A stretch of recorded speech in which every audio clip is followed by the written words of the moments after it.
I'm Maria Menounos, and you're tuned in to AfterBuzz TV, the ESPN of TV talk. Now, let the buzz begin. Hey everybody, welcome to the Legends of Tomorrow After Show, breaking down all the craziness that happens Tuesday nights, 9 p.m. Pacific time on the CW. I'm Frank Moran. I'm Dave Child, and we're still at home, and I hope you are too. But we're cozy and ready to talk about a great show. Thank you for taking time as you journey forth to find new life and new civilizations, Dave. Yep, I do live on the Enterprise. I was going to go on the Waverider, but I didn't. I decided to stick with the bridge of the Enterprise because the Waverider, it's crowded. It's crowded right now. No one's on the old Enterprise, so I took that over. Well, folks, before we get started, make sure to like us on Facebook, give us 5 stars on iTunes, subscribe to the YouTube channel. The chat is up and running. I'm sure many of you are already in there, but feel free, if you're not yet, jump in there, get involved in the conversation. And, of course, if you're watching after stream live, you can feel free to comment down below. Yeah. But we'll be breaking down Season 5, Episode 9, Zari, Not Zari. So, Dave, before we get in detail, what'd you think overall? You know what? It was okay. I feel like it had a lot of potential and it didn't quite deliver. Like they introduced a lot of stuff that I was really excited for, and they didn't quite pay off on what they were introducing. Like, for one, I thought we were actually going to get kind of a supernatural crossover of some sort, and it ended up just being the car. And like, I so wanted it to be Constantine, and it's been a while since I saw a supernatural. This isn't a supernatural AfterBuzz show, so it's okay. But like, I know there's the angel guy with the trench coat, so I really wanted to have like a trench coat off between Constantine and the other guy, and like have that interaction happen. And also, but mostly, I was excited about them introducing, seeing old Zari, and also them introducing Charlie's family. Because as we've been talking about a lot, Charlie lacks kind of a lot of depth to her. And I was hoping getting an idea of the family and her past would add a bit more to her. So my question is, do you think that happened in this episode? I was kind of let down. It gave me some more of the dramatic stakes that I felt like this season needed at some point to get us more invested about what's going to be happening. But True. I also felt like there were some hurdles that the story didn't quite make it over to satisfy me in the end run. Yeah. Speaking of Charlie's sister, Atropos, we end up meeting her finally this episode. She happens to show up a couple days after Charlie left her band, The Smell, originally to go with the Legends team. And she pretty much just lays waste to everybody. What a sad ending to The Smell. Kills them all with her bone swords. She's got bone swords. And she's very Terminator. She's very Terminator-like when she comes in. True. Except she glows. She glows, and that burns people out.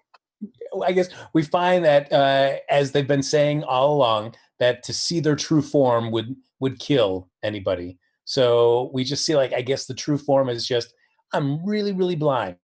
Come on. You knew that was going to happen. As soon as any character in any series, no matter what the series is, says my true form, you won't be able to comprehend it and it'll blow your mind.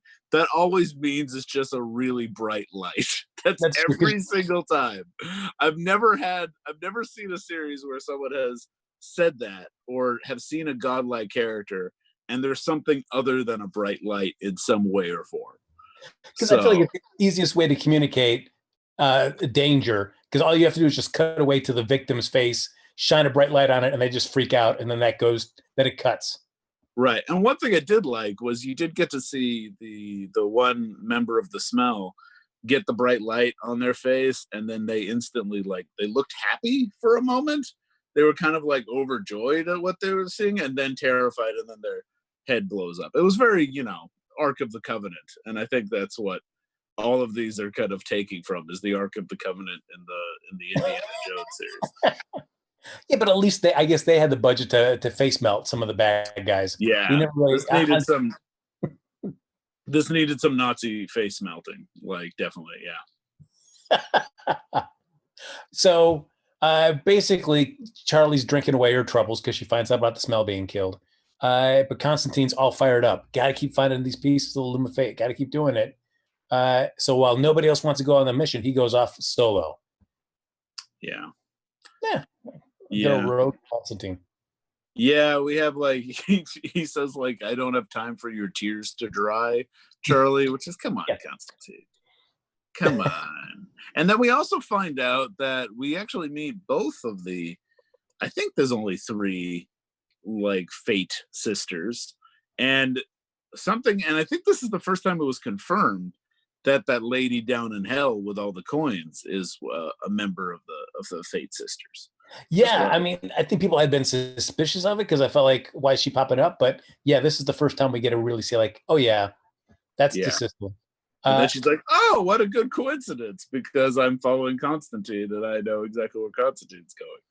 And it was a strange way to reveal that information, because it felt like it was kind of like, hello, sister. I agree. It kind of just really undercut the reveal. Like, we're supposed to be maybe surprised, like, holy cow, this sister in hell is also a sister of Charlie's. No, she's just there, and it is.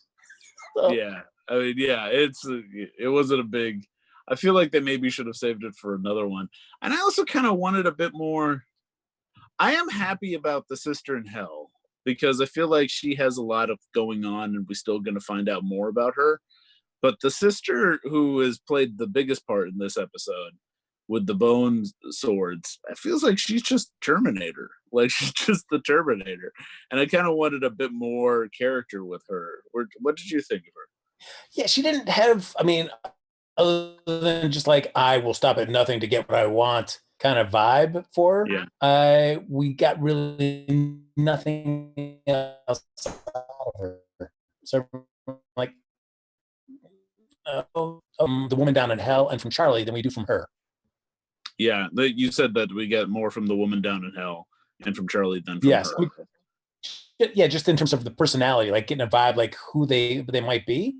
Like her, just like one note, like I'm just here to just take care of business. That's it. Right. Yeah. It's so.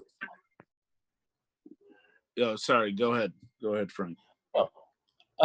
So we get basically she's pursuing Constantine to British Columbia 2020, and Charlie and Sara, once they realize Constantine is gone, follow as well, and they end up in British Columbia on a supernatural set, which was an interesting twist. But I also felt like, I don't know, in one way, tell me what you think, because in one way, like Legends of Tomorrow, they make their Nazi crossovers that they're not really into, the poke fun.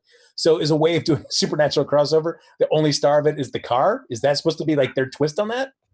I don't think that was the case. My guess is that they probably share a lot of the same area. They're all recording up there. They're all on set up there. Like all the CW shows and Legends of Tomorrow and also Supernatural, they're all kind of recording on, so they probably are friends with one another. And so I bet it was kind of an inside joke.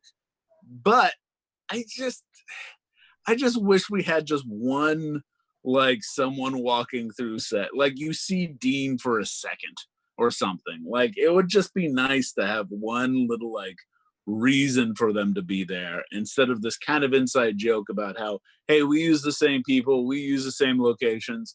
Wouldn't it be funny if we end up just there? And it would actually work with Supernatural, because that gets very meta as well.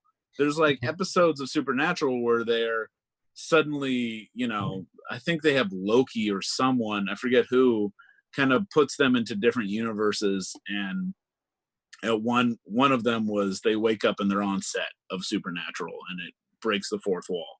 So they're used to breaking the fourth wall in that show. So it'd be nice to have a little bit of that, even if it was just a hint of it, even if we just saw like them a little bit.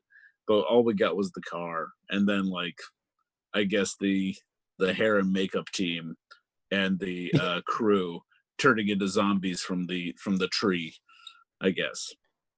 Yeah, I mean, I really don't know what the point of what that got them, because you could take out anything supernatural related, and the story is fine. I mean, it functions the same essentially. So I don't know what it bought them. You would need to have some sort of like who's being turned into zombies around this tree, but but you can plant any sort of town there, any time period. It wasn't even like very 2020. It was something else. So it was very like, it was an odd choice, but I also felt like this was an interesting episode because it almost had competing A stories. There was one A story that was very intense, and this is kind of the A. It's supposed to be the A story, or it would be the A story normally, but it almost felt like a B story to the Zari storyline. So that made it feel even odder. True. Well, before we wrap up the Charlie John thing, since you mentioned the Zari storyline, the Zari storyline is basically her waking up in Nate's bed at the beginning of the episode, and she's wearing a night mask. Have you ever worn a night mask? I mean, I always like that it's a great television contrivance, but I've never worn one in my life. Have you? The one with the mask with the eyes over it and stuff? Well, yes, I have. Sometimes I do. Really? It depends on how late I want to sleep, because I don't have blackout curtains. And I would say if you're sleeping on a spaceship, it might be a good thing to do, because you don't know if it's blackout or something. But I did not have any. Is that your beef for the episode? Is her night mask? Wouldn't that be just the worst beef ever? That's my beef. Oh, she's wearing a night mask? No one wears night masks. No one ever. I just never, I mean, I guess certainly I know they exist to people to use them, but I've never once encountered anybody in real life that has used a night mask. Oh yeah. So. Every time I do, I feel like a delicate princess. It's quite nice. Put a night mask on, it says nice. Diva on the front, and it's great. Because I mean, it doesn't bother you. Like, I mean, I guess you get just used to it. You know, no, it's like a pillow on your face. Is that how they market it? It's like a pillow on your face. It's a pillow on your face that won't suffocate you. Okay.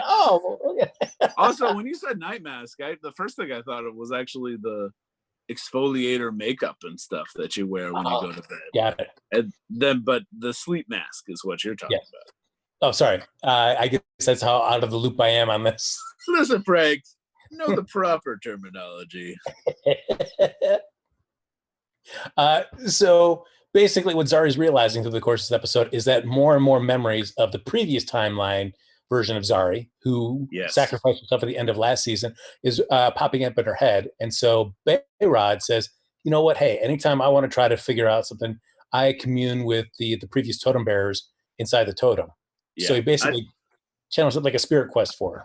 Yeah, it talked about how great drugs are for a couple minutes, which I was like, whoa, this is unusual for CW. They're leaning hard into how great drugs are. But I thought that was a good device. I thought that was a great way to actually see old Zari again and have new Zari confront old Zari. And it made sense in the world, and it was out because you're dealing with magic and you're dealing with totems, where it's been established that totem bearers can talk to older totem bearers, which we've seen mostly to do, I think, with the Vixen totem. Mm-hmm. But we understand that's doable with people that have those totems. And I thought that was a good way to have that interaction, and that Zari would want to meet the other Zari. Like, it kind of made sense. And what they're building up to is good. I kind of forgot that she knew that they were a thing in the previous storyline. I guess it's been like a month since the show's been on. So when Nate was kind of like, oh, remember in the other storyline where we were a couple, I was like, oh yeah, he knows that and she knows that now. And I totally forgot that was the case. But for me, I felt like I agree. I thought that storyline was interesting, but I guess because it was fighting with the Constantine, Sara and Charlie story, I feel like there were scenes in there that between the two Zaris that I wanted to see. Like they danced around a little bit about the differences. Like, oh, hey, in my timeline, my whole family was dead. And I felt like I wanted to see the current version of Zari have that hit, or like, whoa, all my family is dead, and I never got that. Right. Yeah. I kind of wish they leaned more into that. I feel like this was an episode with conflicting A stories, and so it made it so it was very difficult to focus on one and not the other one, and they didn't quite marry well. Like a good episode is one where all the storylines, the A, B, and C storylines, all kind of come together. This kind of does it with the A and A story by the end, which we'll get to. But in it felt like almost a very forced way. So so I agree, but I did like seeing old Zari talking to new Zari, and I think especially that actress did a great job of showing how the two are different and having that interaction. And I do like how she got to find. It made me happy that it had an odd feeling I didn't expect to have, where old Zari got to be happy that her brother was alive and like was a legend and was doing well. And I like how she's like, hey, next time bring him in. I'd love to meet him. And I thought that was great too. So well, that's gonna be a rough ask. The other storyline that we do have that kind of just plays on the outskirts for comedic relief is Ava and Mick. And Mick dealing with having this daughter that is angry with him because he ended up traveling through time throughout the entirety of her childhood, so has no real connection. So Ava says, hey, why don't we just go back in time and plant you in key moments of her life so she has a better connection to you. I like that only because I realized how bad of an idea that was. And then they showed how bad of an idea it was. It didn't turn into like a good idea. You know, it wasn't like, it was just, well, all you did was show up for exactly a minute and then leave. Overall, you were in my entire 20 years of life for what mounted up to one day. Like he spent that entire day just doing all these things and coming back in a montage. And that's not good parenting. That's nothing. He should have spent time with her throughout time. He should have said, like, instead of having these brief moments, I'm going to spend my time like getting to know you at certain time periods. Every off time I have, I'm going to spend a day or two with you and then go back to the ship. You know, that maybe would have done it. Maybe would have helped it to just be around for a couple of days rather than just be there for a few minutes. Well, and I felt like even Ava at the end of it basically said, hey, you know what would really help is if you just even say that you're sorry that you weren't here for much of it because you've never once tried to apologize. But he also didn't know. He didn't know until she was 20. No, that's true. I kept thinking about, like, can he just be honest about it with her? Like, does he have to be? But now it's even weirder because he's been there her entire life, but just in brief moments. So now he did know. He can't use that excuse anymore. So he's like, because he has been there her entire life, and could try to explain, oh, it was just me trying to trick my way into being your loving dad. So yeah, I mean, he's in a bad spot. I mean, I guess like if you as a child or even 16, 17, whatever his daughter is now, your parent comes to you and says, oh, no, I'm sorry I wasn't there for your childhood. I've been traveling through time because I'm on a time ship. Would you, as a parent, as a child, go like, all right, that seems like a really rational, logical excuse. I'll accept that.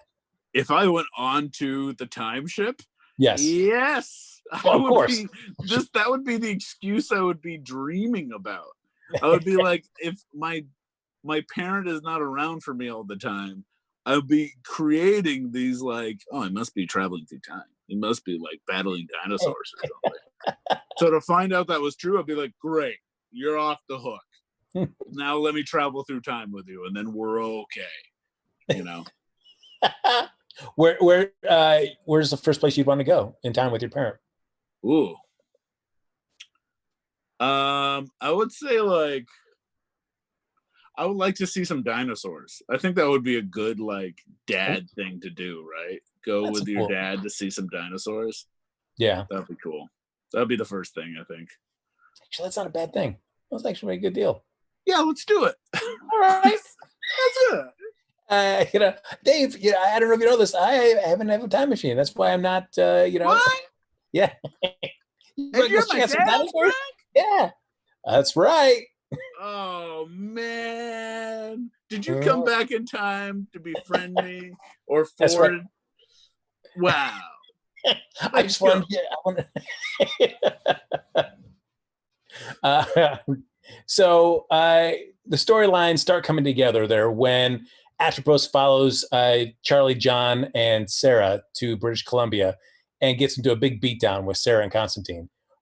Separates Charlie first and says, "Hey, if you don't come with me, I'm going to kill your friends." And tries to kind of browbeat her into just going with her. And Charlie shapeshifts into like a childlike version of herself and seems almost like defeated, and is almost takes her up on it. Right. I got the feeling that back when they were kind of fates that's almost close to who she was. She was the little one, she was the little sister. So she reverted back to that because of that. And I thought that was a good move. I like seeing that. Yeah, so we get to see Sara and John basically stop that from happening, and they throw down, and Atropos just kind of wipes the floor with both of them. Yeah. But we also get like one, we think John's dead, but then she's shapeshifts into John and has that little trickery. And we get to see kind of a nice little John Constantine, like as sexy Terminator. And but then we also get an interesting moment with Sara where she gets to see what the original one is. She's blasted back, it hurts her, but she doesn't really die. And at first I thought that was like, that's a weird thing to introduce and then not pay off. Like, don't say you can't see me without your mind exploding and then have it not work. But they're obviously building up to something that maybe Sara is like has some ability than the other ones. So yeah. What did you think about that? Because it was interesting, like when that moment happens, we see Sarah's eyes start glowing as well, independently of that. So something was going on inside her, and I'm wondering if it has anything to do with her being one of the paragons. If something during Crisis ended up changing her somehow. It could be the paragon. It could also be the fact that has come back from the dead and has something to do with the Lazarus pits or something. Yeah. There could be something like linked to her initial origin about how she's back from the dead, has faced death, maybe isn't quite human anymore because of that. There's some sort of like a distance from it. So it's an interesting build. It's one I didn't expect to see, but I'm also glad that they just noticed it. I was like, no, this is unusual. She has this weird ability. We're going to find out why later. And it is kind of building the stakes, like you were saying, already kind of starting. And so she basically lays the beat down on everybody, is able to get the ring of the Loom of Fate that Charlie finds on the tree, takes it from her, and that leads her to the ring on the Waverider, who arrived just in time thinking they're going to save the day. Right. But what do you think about the fact that the looms are just rings? I mean, it's like when they said that we changed their shape to disguise them. I was like, okay, it's going to be three different things. But it's like, no, it's just three. It's going to be three rings. I do think this is a way to be like, oh, we are building a loom of fate. Looms are not TV worthy. Like they're just like big old weird machines, like they don't look great, or they're like a little thing that almost looks like a harp, I think, but they don't. Because anytime I think of that, I just think of that movie Wanted, where it had that giant loom that said, that decided like who they were going to assassinate and stuff. So it was like, all right. I totally forgot about that. But yeah, it would be like that. I just picture like the old, like Upton Sinclair's The Jungle, or something like that. Like them. working at those giant looms in Lowell, Massachusetts. That's where my mind goes. Sure, it is not good. I don't know if it's going to be a satisfying reveal when they do get all three together and it's time to recreate the actual loom, and you're like, okay. Well, I think we actually do get to see how the looms are going to work, and they're actually it's more of just, it's not quite a big loom. It's just taking a strand out of someone and then. Whoa! As Dave Child so mentions there, we see that Atropos gets onto the Waverider, and the only people that are left on there are Behrad and Zari, and Zari's deep in her trance, so she's not any help. So it's up to Behrad, and he at first says like, all right, go ahead and take that out of the ring. I'm not going to get involved. But then he does try to stop Atropos, who then just says, you don't belong here, and pulls out his fate, cuts it short. Yeah, that made me... I felt bad when he left because I really liked him. And it made me realize, like, oh, are they just building up this guy to be a red shirt this entire season? Because he is someone who's new, but he's been around for quite a few episodes, and he's a likable guy. Like, he's a likable character. He made me want him to be on the ship for a while, you know? Which I think that was necessary, because I wouldn't want it to be where he was a jerk, because I feel like that's going to make you want to root for the old Zari to be back the whole time. And it made me really appreciate, I like that they made Zari a jerk. I know a lot of people, especially in the chats and stuff, didn't like the new Zari, but I think it was to build up to this moment. I think the fact that, like, the Zari we've learned to like is now a jerk, and this new guy is a good guy, it made it so we didn't want her to replace him. Like, we want him to be around. We want the stakes to be high with him. So I think it's a bummer move because I like the guy, but I also think it's a good move to bring the stakes up. That's true. I mean, because they even did a little bit earlier in the episode with Nate, where they go, "Oh, we're Wonder Twins," and that part is like, all right, it's a little nod to the cheesiness of the old Super Friends, but it's still a cool concept that the two of them could be together as part of the Legends. Also made me go, wait a second. They know who the Wonder Twins are. Wonder Twins exist in their pop culture reference. Yeah. What are they gonna do with this monkey in the Infinite Crisis? That's right. Is that a famous monkey? Is that a famous alien monkey that was just forgotten in that? Like, because that monkey's part of the Wonder Twins. That's true. That's true. So, what's happening there? Are they part of the Wonder Twins? Will they have that monkey?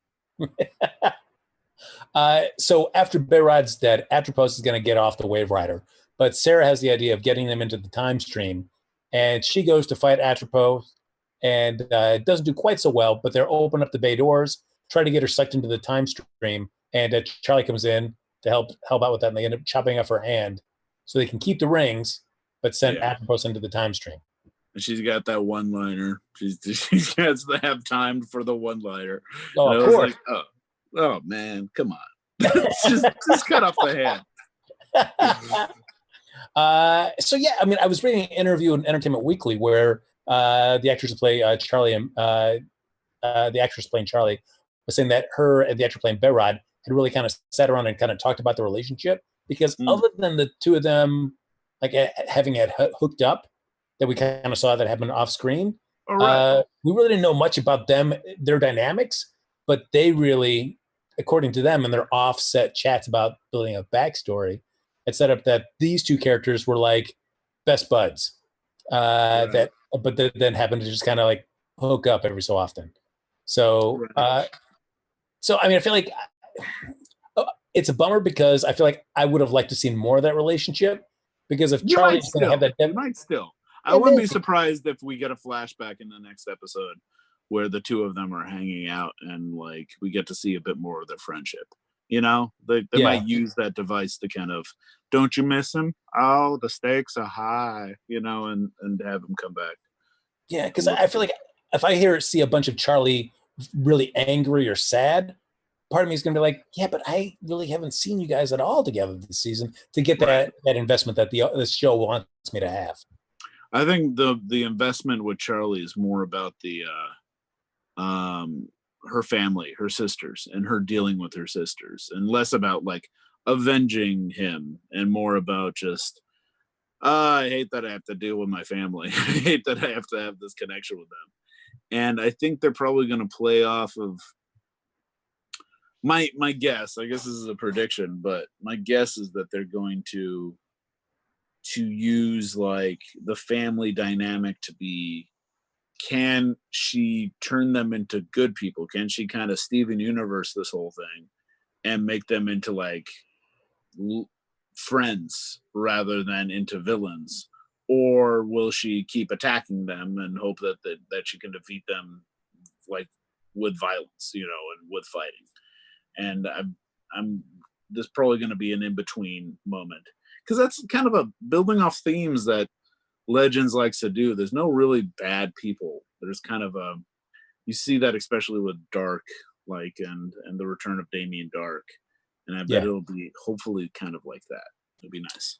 I mean, it is interesting with this, you know, the Sisters of Fate, or whatever we want to call them.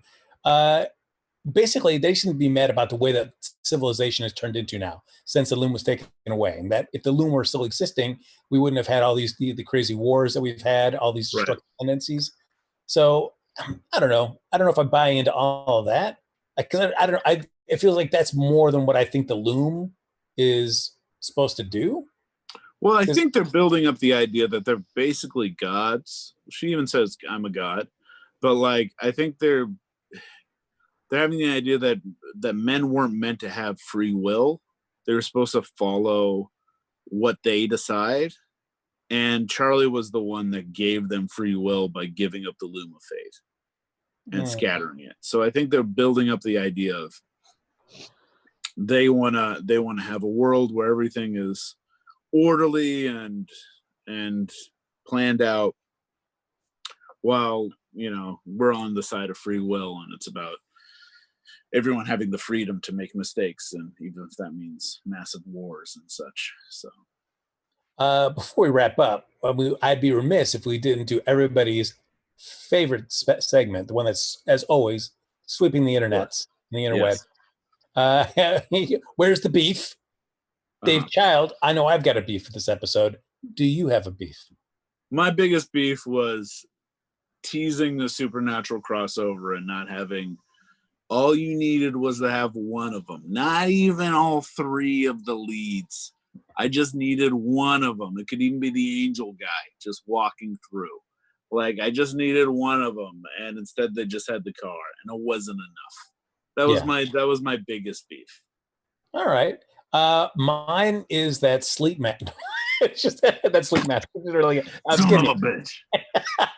Mine is I really wish I had battle. mine like right here to put on as you're talking, but I don't have it. Mine is at the end when they do that battle. It's Charlie, Sara, and Atropos kind of fighting at the tree. When she gets up the ring, she quickly pins Charlie up against the stump of the tree with her two bone knives. Right. And I'm also thinking, hey, Charlie, you're a shapeshifter, buddy. You know, you can be anything you want to be. We've seen that. We've seen you turn into a huge dragon. We know you can do it. So what's going on here, champ? So that kind of frustrated me, where she just sat there the whole time like, I can't do anything. Well, they're magic bone swords. That's my excuse. And they're also wielded by her sister. So maybe they're specifically kind of like stick her to one shape when they're inside of her. But I agree that they should have had some sort of shape-shifting battle. Yeah, but wouldn't you want to know that? Like, hey, why? Even a quick line like, I can't shapeshift if I'm pierced by these. Because all the time I'm thinking, like, Charlie, we know you can get out of this. You're totally correct. Because it's an easy excuse, and all they need to do is say it. And that's what I'm saying is just the headcanon of the whole thing. Like, so what I'm assuming is happening. But like, I'm with you. Yeah, look at that. So you couldn't eat that beef. That's nice. Well, I took a nibble, and I'll take a little bit home for a snack. But I do feel like there's a way to explain it. But whenever they do that in like sci-fi or genre, just explain it then. Just say it. Have one little line that just excuses everything. But yeah. So as we get ready to wrap up, I know you kind of threw out one prediction. Do you have any other predictions? Yeah, I'm hoping we get a shapeshifter fight. Actually, now that you mention it, I think the reason why it didn't happen now is I think it's going to happen later. It's probably going to be like them shapeshifting battling, which would be kind of cool. I don't think it's going to be as like Sandman-y as I'd like it to be. Sandman versus the demon in the first Sandman, but I think it's going to be like it's a deep comic reference for anybody who's into that. But like but I think it is going to be kind of a cool, like, turn into basically go through what do we have in effects. Okay, we got Bebo, we got a big octopus, we got a dragon. Let's have them turn into those in the battle. And I'm hoping that happens. Probably towards the end of the season when they have the budget, What do you think the odds are that Behrad's truly dead? I think we haven't seen the last of him. I think they're going to use the looms to bring him back. And I'm hoping he sticks around for a while. I could also just see him ending up, we see him again, but it's in the totem with the old timeline Zari. Yeah, it'd be kind of a bummer, but I could see that happening too. At first, I was really kind of like, I don't want this to be the last of him. But then as soon as they said, can we use the looms to bring him back? I was like, good. Yes, I hope you do. So. Yeah, because I actually thought when we saw them, after we see Behrad killed, but then we cut back into the totem, and we see the two Zaris kind of hug, and she's saying, hey, yeah, next time bring Behrad. I'd love to meet him. I thought he was going to arrive right then and saying, oh, true. That's when you realize, like, oh, he's dead. And it's like, no, I can't go back with you, Zarya. I'm here now. But I mean, maybe his death because of he was cut by the fate. Maybe it's different. Maybe it's like cutting him out of his existence. So that could be a different type of death. But maybe they'll explain that later. That's true. I will be interested to see what the Zari dynamic is going to be like in terms of who she used to be to now at the end of the episode. She's Oliver Constantine saying, "I'm with you every single second, every single day until we get Behrad back." So, and she's got to learn how to use her powers too. She's in the superhero 101 again. Oh, there we go. Training montage.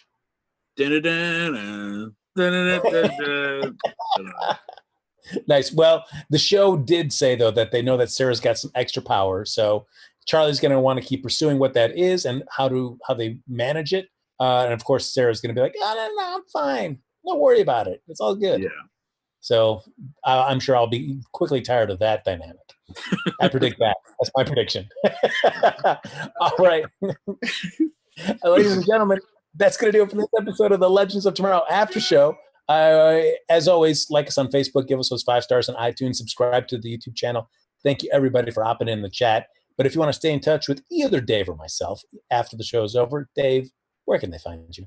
Oh, you can find me at Mr. Dave Child on the Twitters and the Instagrams and DaveChild.com because I'm Dave Child. You can also see him at Starbase. Well, you'll see Dave at Starbase 13 in a couple days when he docks there for a little R&R. Yeah, I'm going to, damn it, I forget the name of the planet. I was going to say Risa? Is it Risa? Risa. Go to that pleasure Risa planet. for some R&R, yeah. All right. Follow me. Follow me on Twitter and Instagram at HappyGoJackie. Folks, that's going to do it for this episode of the Legends of Tomorrow After Show. We'll be back next Wednesday night. Doing it in these times that we are doing it. We need to wait for the episode to kind of stream so we can do it the next day. So we'll be back next Wednesday night at 9 o'clock right here on AfterBuzz TV. Stay home, stay safe. Our founder, Kevin Undergaro, and me, Maria Menounos, would like to thank you for tuning in to AfterBuzz TV. Remember, we're not just the first, we're the biggest in the world, and we're the only destination for all your favorite TV shows. Whatever you crave, we've got it. So go to AfterBuzzTV.com and check out our lineup. Buzz you later. The views expressed herein are those of the hosts only and do not necessarily reflect the views of AfterBuzz TV or its owners or principals.